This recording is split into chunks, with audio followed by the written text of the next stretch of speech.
Olá a todos, estamos na nossa terceira aula para falar sobre o plano operacional e o plano de recursos humanos.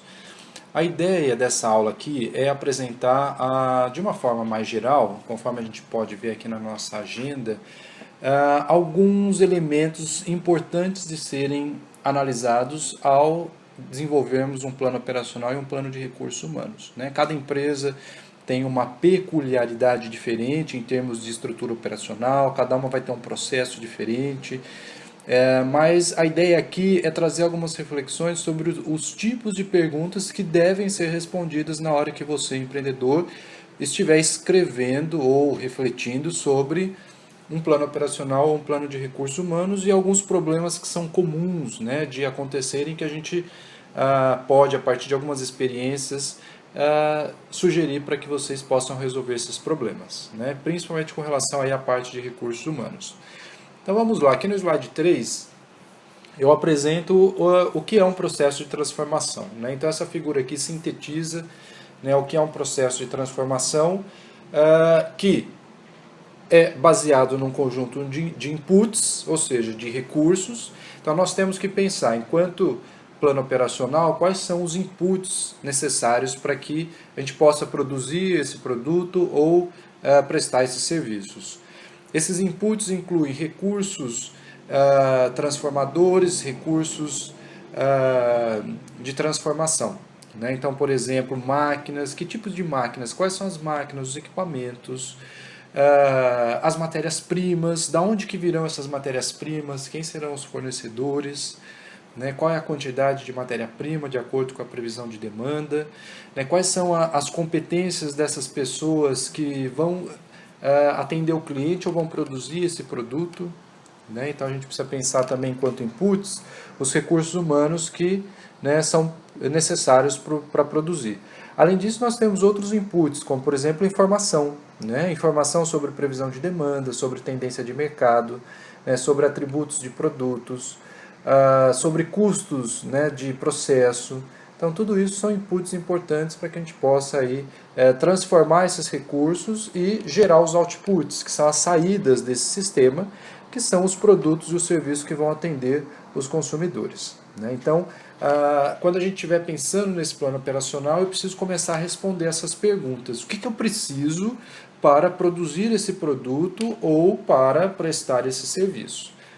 Não é algo tão simples. Se for uma indústria, por exemplo, você pode ter um nível de sofisticação mais ou menos elevado. Então, responder essas perguntas não é algo tão trivial. Você vai precisar fazer uma boa pesquisa aí junto a fornecedores de máquinas, de equipamentos, capacidade de produção dessas máquinas, desses equipamentos. Se a gente estiver falando de serviço, é uma complexidade na hora de implantar também o projeto, porque você tem que treinar essas pessoas que vão atender os clientes, você tem que capacitá-las, fazer um bom processo de seleção, para trazer pessoas que tenham afinidade com o atendimento de clientes, preparar esse profissional para que ele possa fazer um bom atendimento do cliente. Em termos de plano de operacional, plano de produção ou plano operacional, também é importante aqui no slide 4 definir quais serão os objetivos de desempenho da produção. Nós temos diferentes tipos de objetivos de desempenho da produção e alguns deles são conflitantes. Aquele ditado, não dá para ser bom em tudo ao mesmo tempo para todo mundo. Então, a gente precisa selecionar de que forma essa área operacional precisa apoiar a estratégia empresarial. Lembre-se das estratégias que nós comentamos. Estratégia de diferenciação, estratégia de liderança em custo ou estratégia de foco. Por exemplo, algumas empresas vão priorizar a qualidade. Embora todas tenham que ter um nível de qualidade, algumas vão abordar a qualidade de uma forma diferente, porque qualidade também é muito subjetivo. Então, qualidade pode ser ausência de erros e defeitos. Qualidade pode significar o atendimento de necessidades. A qualidade pode significar atendimento à conformidade de processos, de produtos. Então, qualidade pode ser muitas coisas. E nível de qualidade é muito subjetivo, porque aquilo que é qualidade para mim pode não ser para você, pode não ser para outro. Né? Então, quando a gente determina níveis de qualidade, a gente precisa pensar, primeiro, qual é o tipo de público, né? Qual que é o perfil e o que eles buscam. Né? Por exemplo, para mim uma Ferrari, apesar de ser bonita, né? Um carro, para mim não faz sentido. Eu nem poderia pagar, por exemplo, os impostos de uma Ferrari. Né? Então, qualidade, nesse sentido, não atende a uma necessidade minha. Então, não adianta uma empresa determinar níveis de qualidade que, às vezes, ultrapassam aquilo que a pessoa ou que a empresa estaria disposta a pagar por ele. Né? Então, a gente precisa alinhar isso. Né? Então, a gente precisa entender de qual estratégia estamos falando. Será que é uma estratégia de custo ou de diferenciação? Né? Por outro lado, reforço que, né, produtos livres de erros, de defeitos, né, atendimento à conformidade é fundamental para qualquer estratégia. Né? Você também produzir. Basta a gente lembrar do caso da CCE, né, que a imagem da empresa ficou muito arranhada por conta dos problemas de qualidade que a empresa enfrentou. Isso compromete depois qualquer estratégia empresarial. Agora, por exemplo, um objetivo de custo. Né? Algumas empresas que optam por uma estratégia de liderança em custo precisarão ser muito boas em custo. E o processo operacional vai precisar garantir um custo baixo. Outras optam pela velocidade. Né? Por exemplo, quando a gente pega o caso da Dell, a Dell ela só começa a produzir os produtos depois que o cliente faz o pedido, né? pela internet, pelo site. Vejam só, se a Dell demorar muito a produzir esses produtos, esses computadores, obviamente as pessoas deixarão de comprar pelo site e vão optar, né, em ir na Magazine Luiza, ir numa loja, nas Casas Bahia, ou numa outra loja, né, que seja uma rede grande, a Fast Shop, ou Ponto Frio, enfim. Né, eles não comprarão pela internet. Então a Dell ela é muito boa em agilidade no processo operacional para que ela possa, tão logo ela receba o pedido, produzir e encaminhar esse produto para o cliente. Então é um objetivo da produção da Dell ser veloz no seu processo operacional. Algumas priorizam a flexibilidade. Né? A flexibilidade está ligada, por exemplo, a alterar prazos, alterar produtos, você consegue customizar um produto. Né? Vejam só, uma empresa que prioriza custo, né, ela não vai poder ser tão flexível assim. Então, na hora de pensar no processo produtivo, né, ou de prestação de serviços, ela sabe que ela não vai poder, né, ficar alterando formatos, ficar alterando atributos. Não dá. Né? Porque senão ela não consegue ter escala de produção e a gente sabe que escala está ligado a custo. Né? Então, quanto mais uma empresa produz, mais ela dilui o seu custo fixo nas várias unidades que ela produz ou nos vários clientes que ela atende. Então, se você briga por custo, você precisa ter escala de produção. E a escala não te permite ter tanta flexibilidade assim. Você precisa produzir, né? Produzir em grandes quantidades, para que você consiga diluir o seu custo fixo.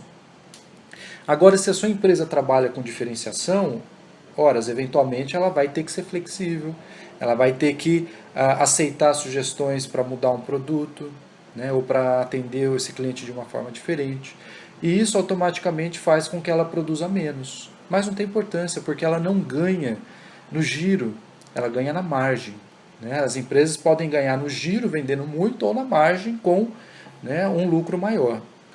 Então eu preciso entender de qual estratégia estamos falando, de que tipo de perfil de cliente a gente atende, para alinhar um projeto, né, operacional que nos permita obter esses benefícios que estejam alinhados com a estratégia adotada.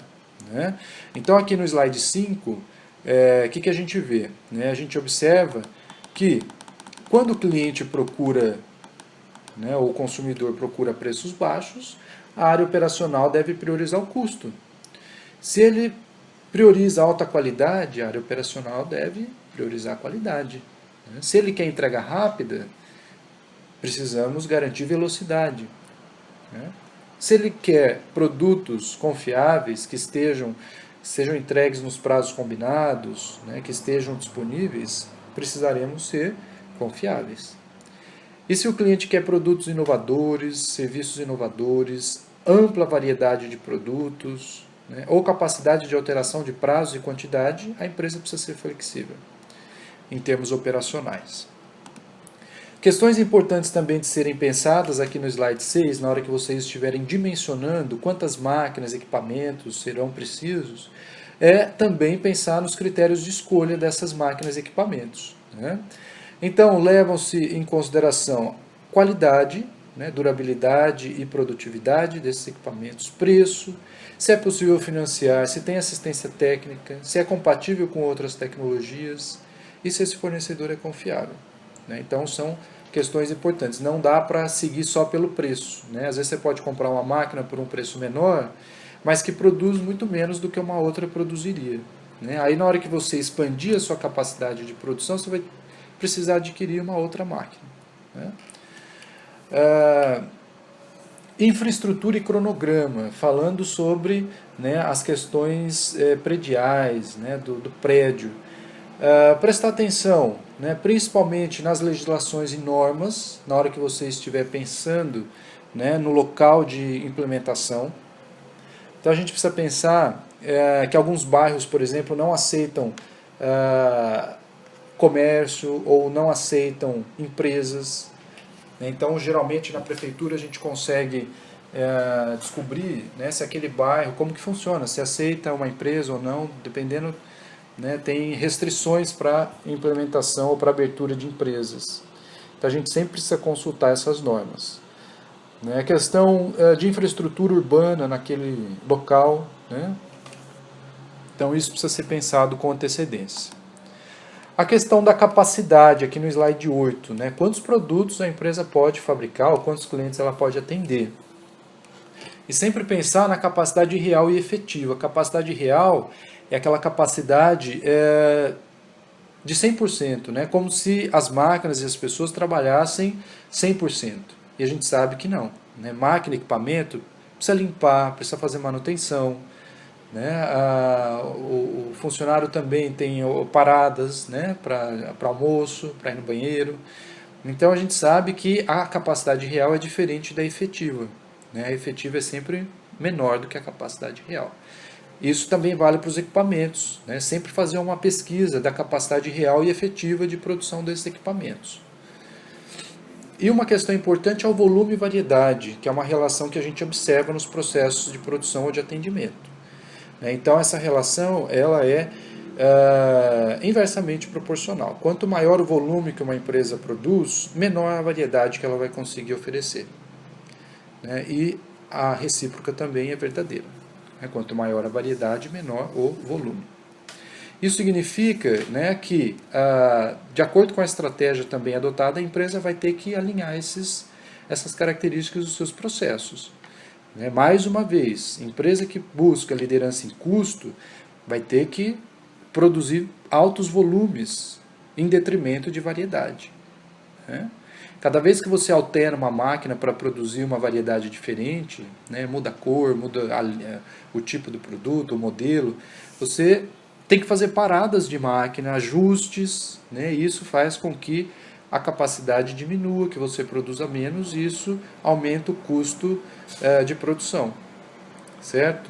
Então, para uma empresa que valoriza, né, que busca a liderança em custo, ela vai precisar aumentar o volume e diminuir a variedade, ao passo que uma empresa que tem uma estratégia de diferenciação, ela vai precisar dar variedade, ela vai precisar oferecer variedade de portfólio. Pensar também nas questões de layout. Aqui no slide 9, eu apresento um layout de um fast food, por exemplo.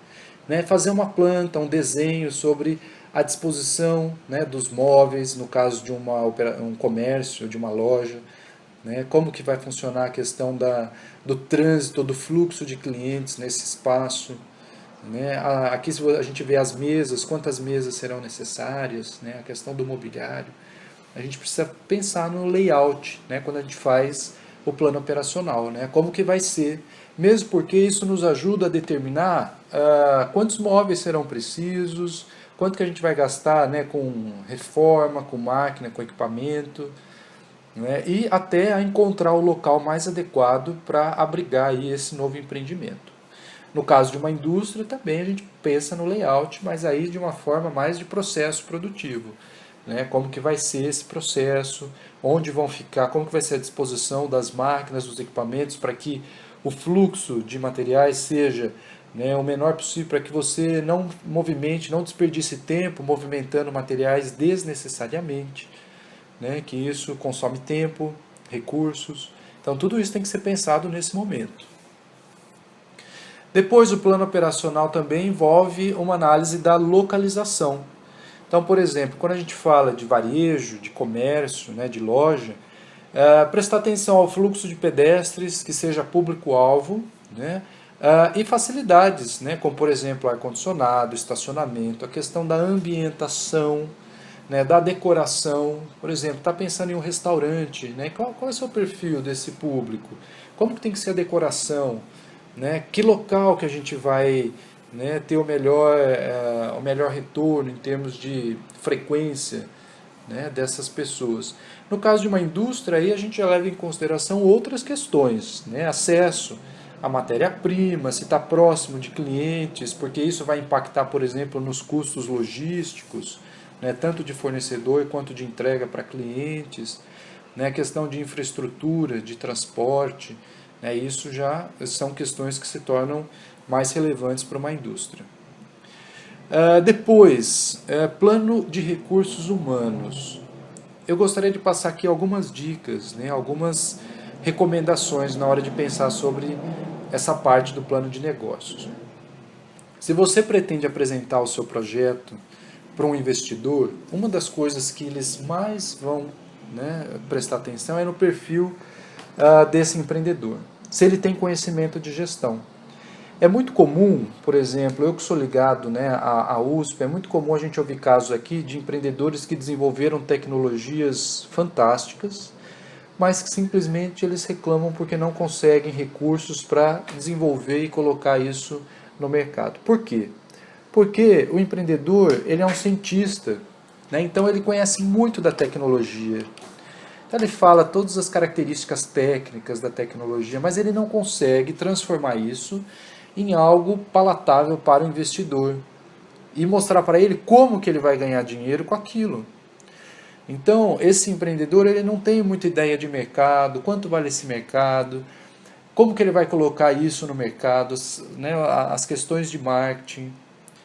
Então, é importante ressaltar, né, enquanto plano de recursos humanos, o perfil do empreendedor e deixar claro, né, que ele entende de gestão. Isso ao longo de todo o plano, mas no plano de recursos humanos, né, destacar o seu conhecimento nessa área.